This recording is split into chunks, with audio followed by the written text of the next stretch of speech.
جريت وصافي بيتا ايش نقادا جرتاوي ربي فقالت نقا قرا مودن جرا لا مودن جرينيا قبدا ننقبا حاسون دندسا نانا ساتو ليركنا فقديچودا اتفو في سغاليكي وكاسيتي اكنا مبرسيسوتي iddootti wal bartanii irraa eessa akkatti wal argattan irraa kaastee asofta sii galee akka nama barsiisutti. Ishi? Tole, ishi. Andura ogaa torbaama ogaa 8 ta'a. Zeen Beerut jiru ammarree Beerut hin jirunna.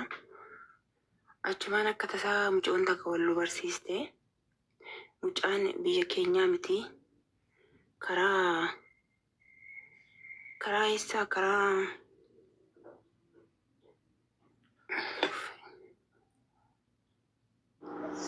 lubbu qalxaf itti sagalee galu astee haasa'uu dandeessu. Qalxaf. Ara nanaasaa. Karaarra turte fiigaan jirtu karaarra maal hojjetta? Biyya wasaanaa jechuudha. Biyya wasaanaa jedhanii beektaa? Karasi mucaanii achumaan wal barreeyyan Beerutti deebiin. Amaara miti. Amaara killee miti karaa Walaayittaa karaa Hadiyyaa kan baataa. Walaayittaa iyyuu nu jaallatte latte ishee maal afaan maaliitii walii galtan afaan Oromoo beekaa? Kan baataa Amaariffa beeka. Kan baatadha mucaan jechuudha. Atoo maal beekta maalii walii galtanire? Ati beektaa? Amaariffa kaa. Okay. Amaariffa. Amaaraa killiilii galtee jechuudha. Ammatti gabaabumatti Amaaraa killiiliidha. Namicha kan baataa tokko jaallatte. Zariin keessan waliin fakkaatu. Ishi rakkoon qabu. Ishi isa booddee akkam ta'e itti buufi. Achumaan ani Beerutiin ture achumaan Beerutti deebi'een galee waggaa tokko wajjin haasofne namoonni barsiise. Achumaan deebi'ee galaan.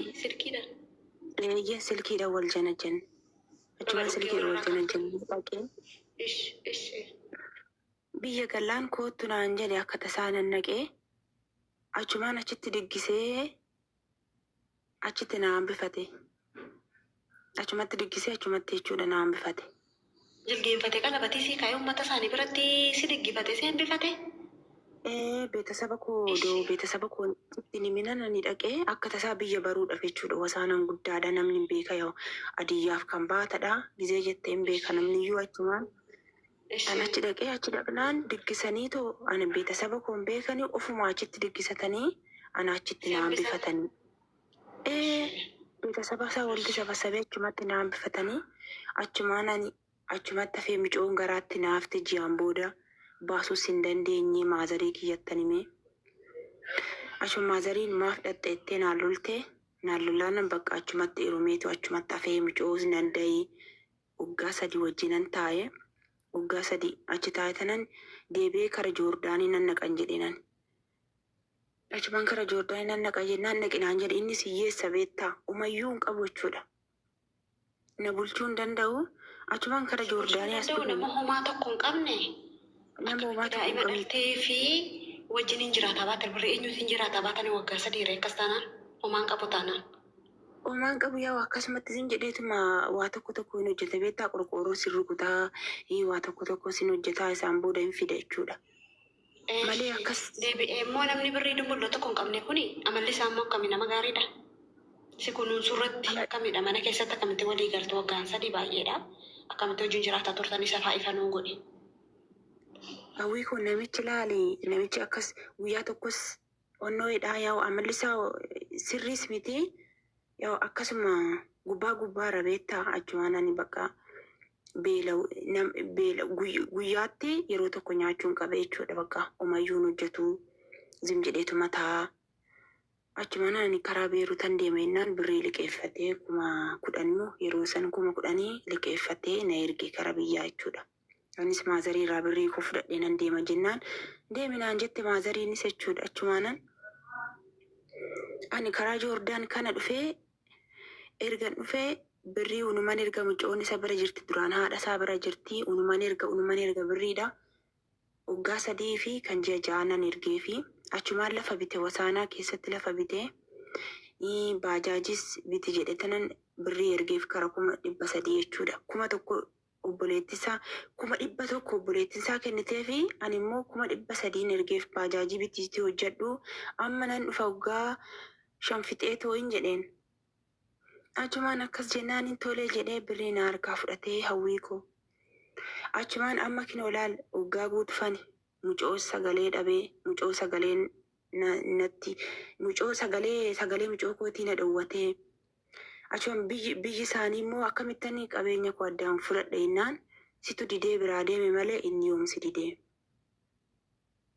Erga ati diddeetoo biraa deemte qabeenya kee fudhachuu hin dandeessu biyyatti galteet achiin beetasaba kee wajjin kassastee irraa fudhattaa. Mucoon keetu ragaasii taati naan jedhu kinoo mucoo kootis sagalee na dhowwatee innis bilookii na godheessiin jedha. Wannan godhu wallaale dhugaa waaqa. Isaa galatu yoo gooftaa Israa'el isaa galatu argachuu dandeenye bu'aa baay'eetu jira biyya lafaa kanarraa. Galanni siifa ta'u dhimee sanni bilookisi godhise. Galanni siifa ta'u jedhe. Inni immoo galannis isaaf haa ta'u garuu hawwii koo ani mucoo ta'u maalan godha. Tasgabbaa'e. Baga gooftaanii rakkataa kana sirraa kaase. Birruma keetiin sirraa ka'enni yoona gara biraa fuudheera. Si galee gara biraa fuudheeraa gooftaan baga sirraa kaase. Isaa galatu. Birruma keetiin iyyuu sirraa ka'uu waan guddaadha. As deebii gara daa'ima keetti. Daa'ima kee yoo duute malee yoo jiraattan waluma argitu. Amani wal argitu. Nama du'e bichaa wal hin argu. Namni wal jiru waluma arga. Hin tura malee jechuudha. Si galee ati kan qarfamtee ofii keetii qarfamtee dhattee kan baataa fiddee Oromoo goote.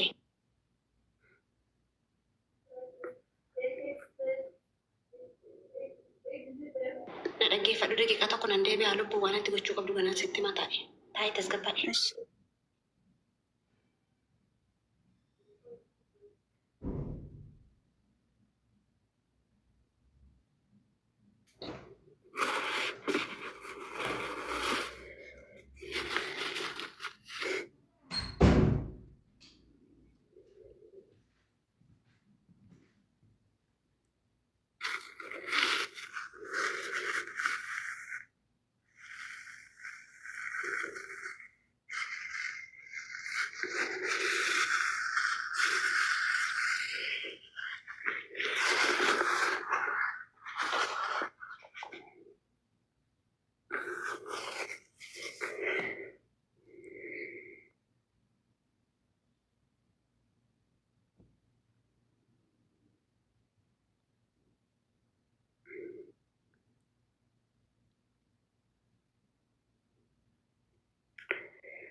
Maalan dubbadha jedhan dubbadhu.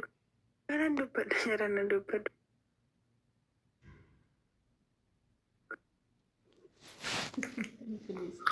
Maalan dubbadha jedhan fixame.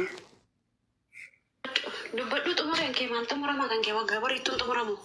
Ati kan kaatee dhattee namicha kana Oromoo gochuudhaaf jiramoo hin jiran? Jirta. Kan namicha kana dhattee utuu Oromoon siin faqqadiinii kan baataa kanatti heerumte si ga'uu didee jennaan amma as deebitee namichi kuni birriin irraa qabaa akkamitti harkaa fudhadhaa itti xoozii xombozaazii kee fudhatee adeemu ati fayyaa qabda moo qabdu sa'aatii kanatti? Ani fayyaan qaba garuu dhala qabda moo qabdu sa'aatii kanatti? Yoo waaqa sodaate dhala kee sii kenne inni iyyuu sii kenna. Yoo inni si dhawwate mucaanuu gaafa waggaa 18 guutuu si barbaacha dhufte haadhi koo si jirtette. Dhaggeeffadhu shaayii lafa isaa madaa'idha. Shaayii lafa isaa si dhugaa hojii dhaabee si dhugaa asoo si mana hojii neessisa waan turuun ta'u. Amma ati takkaatti waan lama dhabdela sammuu dhabuu keerraan kan ka'e bultii godhatte rakkachuu keerraan kan ka'e manni 10,000 sananni sii laate mucaa kee fuutee haadha kee bira keessee 10,000 kee jalaa fudhatte baduu dandeessa turte.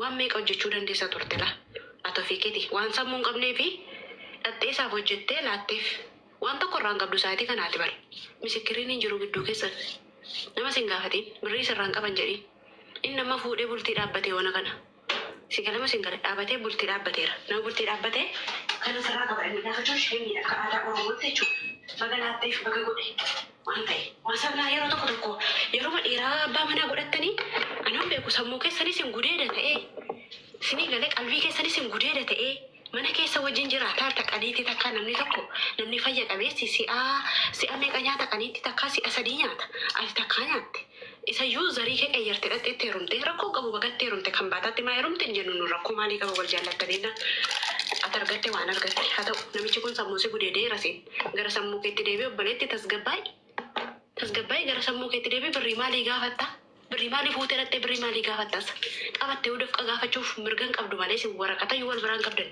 waraqata abbaa manummaa haadha manummaa dhattee gaafachuuf immoo jechuudha mucaa kee immoo lafas liixii samiis liixiiti yoo madaamirraa irratti fudhatte dhaqiti mucaa kee harkaa fudhadhuu deebi yoo dandeesse mucaanuu sin jaallattu saayitii kana maalii fi si biratti hin guddanne waan ta'eef ijoolleen iddoo guddattee jaallatti amma isheen abbaa jaallatti maleetonni reebaa guddiseeyyuu sin jaallattu si wallaalteetti mucaan ergee biraa deemtee waggaa 5 fixxeettati si galee dirqamni immoo irra hin jiru si fudhachuus hin dandeessi si diduus mirga qabdi mucaan kun kanaaf waa'ee birrii waa'ee qiraa qimboo dhiisiiti gara sammuu keetti deebi'iiti ofii keetiif jiraadhu hingaa waggaa 5 guutuun nati isaaf jiraatte hingaa waggaa 8 wajjin jiraatta miti guutummaa matti ijoollee fiddee fi deebite biyya arabaa dhufte waggaa 8 guutuu kantuu waggaa 8 guutuu nama faayidaa hin qabneef laatte umurii keerra